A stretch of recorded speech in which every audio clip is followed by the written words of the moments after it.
место где-то в музее Камп Ноу для нового суперкубка. Фантастический гол. И Арда Туран становится автором дубля в этой игре.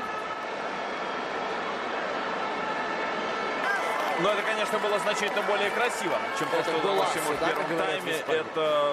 Это вообще даже сначала не поймешь как. Вот что значит интеллект футболиста.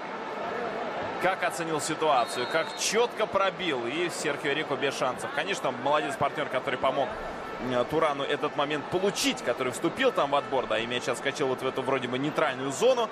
Первым успел Арда Туран. И, конечно, этот суперкубок, это вообще во многом будет заслуга Турана, потому что на гол Суареса в первом матче он сделал передачу голевую, причем тоже очень эффектную. Ну и сегодня 2 забитых мяча. Ну и отметим, что в этом эпизоде удар абсолютно зрячий. Он все оценил, увидел и просчитал, как нужно пробить. И дальше сущая мелочь просто взять и исполнить. Ну, фантастический гол, просто прекрасный. 2-0 в пользу Барселоны. Впрочем, нельзя сказать, что у нас, да думаю, что и у телезрителей было много надежд на какую-то спортивную составляющую, да, после гостевой победы Барселоны. Но футбол-то продолжится.